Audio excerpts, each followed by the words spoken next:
Cuestionamiento generó la prohibición del Mineduc de publicar cifras o estudios relacionados a los puntajes de la PAES con el argumento de que este tipo de análisis es incorrecto y engañoso.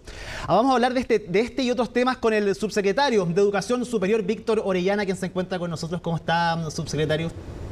Muy buenas tardes. Subsecretario, bueno, partamos por algo que pasó el día de hoy, que terminó finalmente el proceso de postulación de la prueba PAES hace una semana intensa. Vimos la premiación a la trayectoria educativa el pasado martes. Llegaron cerca de 40 estudiantes de distintas regiones del país a recibir este reconocimiento. Cuéntenos qué números hay de postulaciones. Había mucha expectación también por lo que podía pasar hasta hoy día a la 1 de la tarde. ¿Cómo se desarrolló esta semana finalmente? Miren, nos parece que ha sido un proceso muy positivo. Llevamos 2 años de PAES. PAES ha permitido democratizar el acceso a la educación superior. Tenemos más personas habilitadas a postular. Este año consolidamos los aumentos del año pasado. Este año tenemos 224.000 más o menos personas habilitadas para postular y tuvimos 188.000 postulaciones que cerraron hoy día. Ahora el proceso llega al 16, donde se va a conocer el resultado de la postulación y ahí vamos a tener matrícula y todo va a terminar a final de enero con el segundo proceso de matrícula cuando corre la lista de espera. Nos parece importante señalar que la prueba PAES es una política que permite mayor democracia en el acceso y que es una política de Estado, ha sido impulsada por gobiernos de distinta naturaleza, de distintos signos y por lo tanto un avance que es muy relevante y muy importante. ¿Y cuáles son, bueno, lo decía, los principales avances, los análisis que hacen quizás preliminarmente en esta segunda edición de la prueba PAES? Más allá de esta democratización que usted dice de la prueba, lo que causa esta prueba, ¿cuáles son los principales balances que se pueden hacer? Bueno, como decía, primero le damos la oportunidad a más personas. Quitamos la ansiedad, porque la prueba PAES es una prueba que tú puedes dar varias veces y puedes guardar tu puntaje. Entonces puedes tener hasta 4 rendiciones de la prueba y el algoritmo inmediatamente te genera el mejor puntaje posible. Entonces, expandimos el acceso a le damos espacio a más personas que antes les decíamos que no, y además quitamos la ansiedad. Fuimos de generaciones que nos enfrentamos a la prueba y uno se jugaba el todo, nada de eso, sentía mucha presión, y lo que queremos decirle a los jóvenes es que la vida es un proceso, que es una trayectoria, que el éxito de la vida es un proceso de largo aliento, y que no te juegas el todo por el todo de una pura vez, digamos. Entonces ahí que vamos avanzando. Por supuesto queda mucho por mejorar. Sí, es importante esto que usted dice, de democratizar, de abrir las puertas, de tener más cupos, pero finalmente esos cupos, cuando se llega a la universidad, después de la postulación, ¿están las universidades preparadas para este aumento de cupo también? Mire, estamos procesando información y vamos a presentarlo cuando ya cuando tengamos, ya se vaya acumulando más tiempo. Pero todos los indicadores que tenemos hasta el minuto nos indican que la decisión fue correcta, es decir, que las personas que se han incorporado se comportan más o menos similar que aquellas que ya estaban y por lo tanto el proceso de exclusión que había antes no era justo. Entonces hemos avanzado en resolver un problema de justicia educativa que es una de las demandas que tenía la sociedad respecto a educación.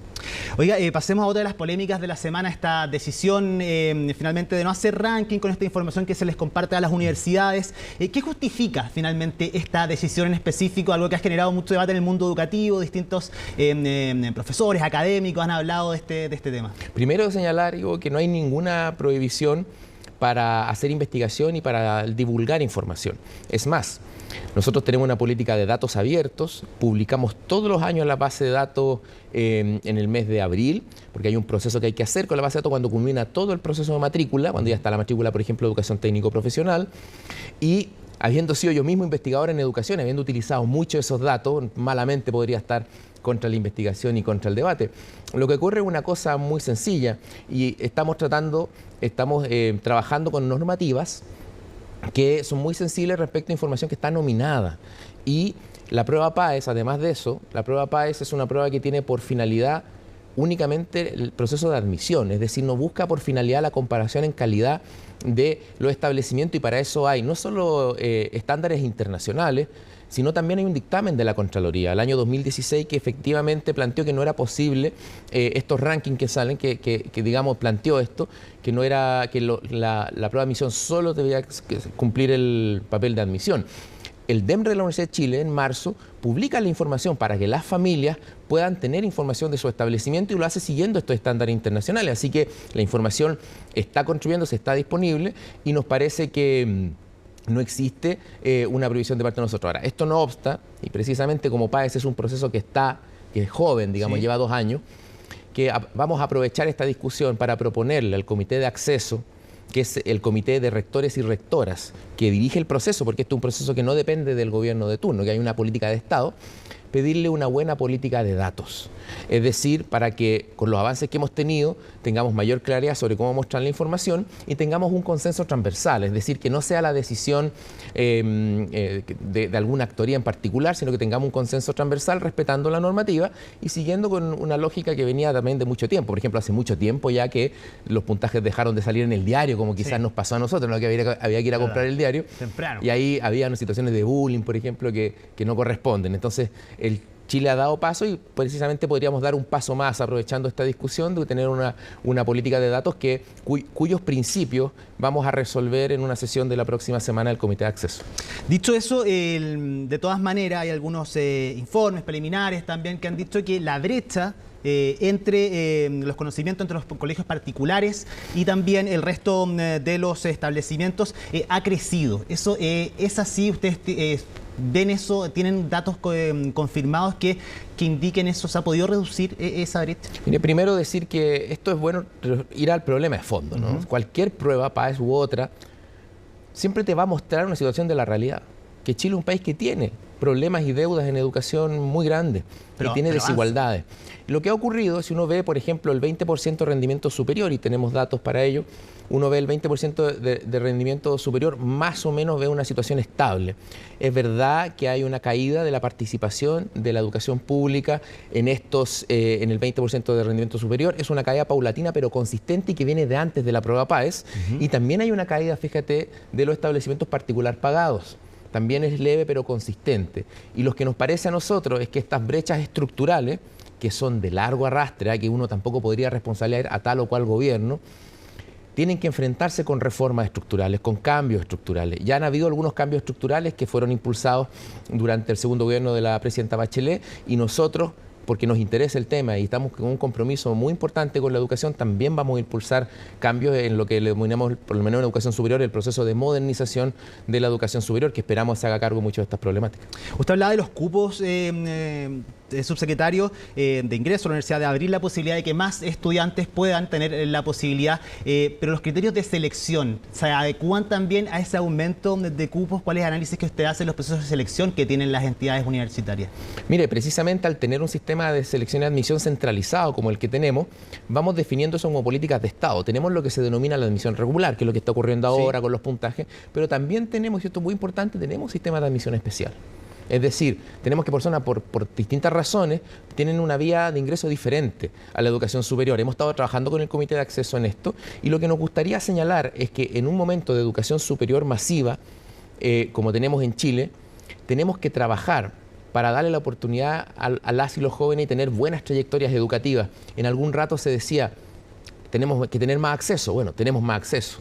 La educación tiene que ser gratuita y hoy día tenemos una política de gratuidad. Pero la verdad, para ejercer el derecho a la educación no basta el acceso y no basta incluso que sea gratuito, sino que requiere un acompañamiento para las personas, es decir, que el Estado esté ahí, se haga cargo, que vea si tienes problemas de salud mental, por ejemplo. Y nosotros estamos trabajando, tenemos una mesa técnica para resolver el tema para enfrentar el problema de la salud mental, y vamos a avanzar en el proceso de modernización a una trayectoria más protegida, decirle a las y los jóvenes, no están solos, hay un Estado cuidándolo, hay un Estado que se va a preocupar de ustedes, y vamos a hacer esos anuncios en el contexto del proceso de modernización.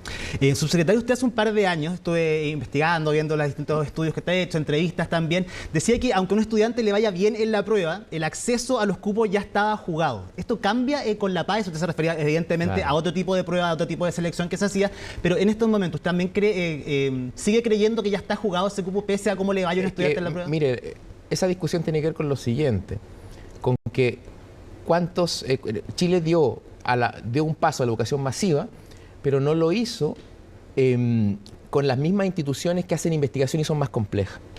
Entonces, lo que a nosotros nos gustaría es que lentamente el sistema avanzara en mayor complejidad y en mayor dedicación a la investigación, de tal manera que masificación y mayor complejidad en las universidades, que significa que investiguen, que se vinculen con el medio, vayan coincidiendo. ¿Qué significa?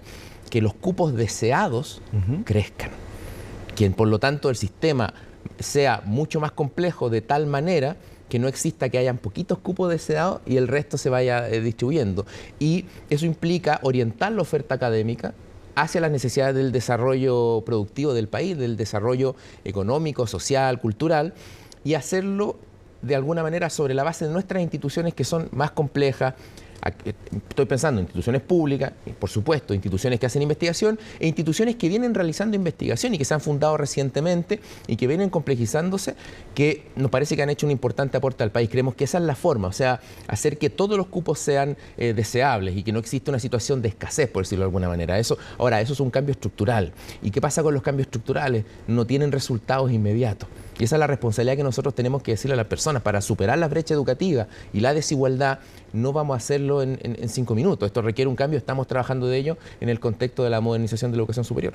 Y en ese sentido, hay otra tarea que los tiene abocados, que es parte del programa de gobierno del presidente de la República, Gabriel Boric, que tiene que ver con cambiar el sistema de financiamiento y también esta promesa de ir condonando las deudas educativas arrastradas por años por muchos estudiantes.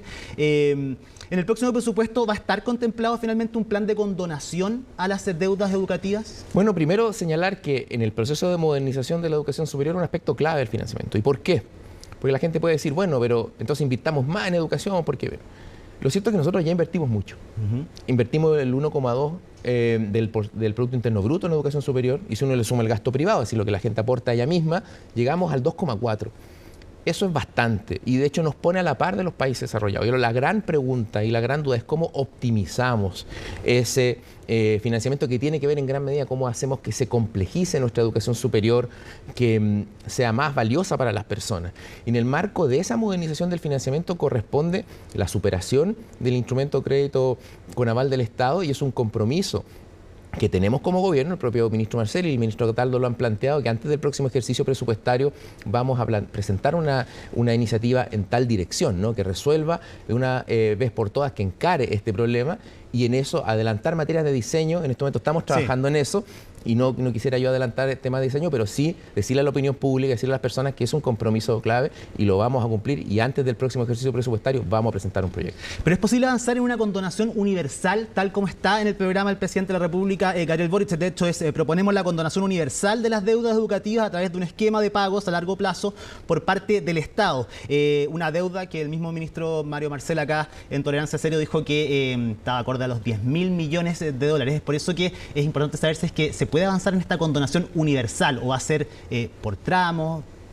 Como le decía, materia de diseño lo vamos a anunciar en su minuto, pero la tranquilidad que me gustaría decirle a la ciudadanía es que el proceso de modernización que queremos enfrentar, de naturaleza académica, de financiamiento y de gestión, precisamente quiere enfrentar los nudos que han impedido que la educación superior sea un mejor aporte, ya al que ya ha sido, que es bastante, que sea un mejor aporte al desarrollo del país, al desarrollo de las personas. Así que esa es una materia que vamos a abordar, pero elementos de diseño lo vamos a decir en su momento, y también elementos de diseño, por ejemplo, de cómo vamos a cambiar la trayectoria educativa, porque las cosas van combinadas. O sea, el financiamiento está vinculado a cómo tú diseñas la trayectoria educativa, cómo tú diseñas la investigación, por ejemplo. No son aristas que se puedan abordar por separado, y quizá en este país las hemos ido abordando por separado y necesitamos una visión de conjunto. Así que vamos a ir planteando eso, pero quisiera dejarle claro a la ciudadanía que nuestro compromiso es tal, y antes del próximo ejercicio presupuestario vamos a presentar un proyecto.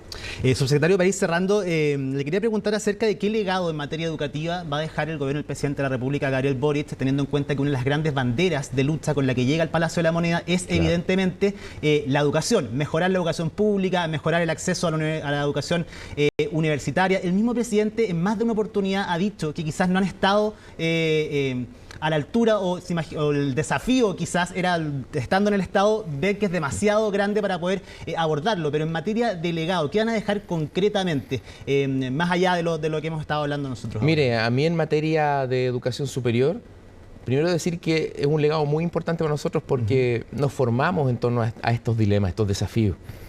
La educación superior es muy importante para las personas.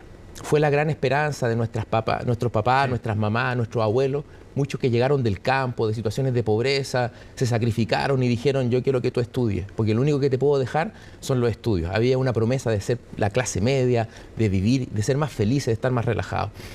A mí me gustaría dejar como legado una educación superior que no solo cumpliera esa promesa, pero que además, porque para cumplir esa promesa fue una educación superior que se comprometiera con el desarrollo del país, es decir, que ayudara a aumentar la productividad, a crear condiciones para mayor inversión productiva, a transformar esa promesa de incorporarnos no solo a la clase media, sino a una situación de mayor bienestar de manera real para todas las personas. Y para eso necesitamos una educación superior al servicio del desarrollo. ¿Cómo se hace eso? Es difícil, es posible, pero requiere consenso, requiere grandes acuerdos. Y eso los vamos a ir a buscar y requiere también un trabajo sólidamente fundado, lo estamos haciendo, y quisiéramos también decirle a la ciudadanía que estas cuestiones por las que hemos venido luchando tanto tiempo no son tan sencillas de conseguir. A veces tenemos un debate público que juega la mejor cuña, la mejor frase de Twitter, y esto es difícil, hay que meter las manos en el barro, hay que construir diseños técnicos, hay que hacerlo articuladamente. Por eso a veces no podemos dar soluciones inmediatas, estamos trabajando en ello, pero estamos seguros que, por ejemplo, cuando termine el gobierno del presidente Boric, vamos a tener las bases sentadas para una educación superior distinta, y en más tiempo de transición vamos a poder observar trayectorias educativas más ágiles, con mayor bienestar, con menos problemas de salud mental, con mayores claridades de financiamiento, tanto para las personas como para el sistema, y con una mejor vinculación con las necesidades productivas del país. Víctor Orellana, subsecretario de Educación Superior, muchísimas gracias por haber estado esta noche en CNN Prime. Que esté muy bien. Muchas gracias, Iván.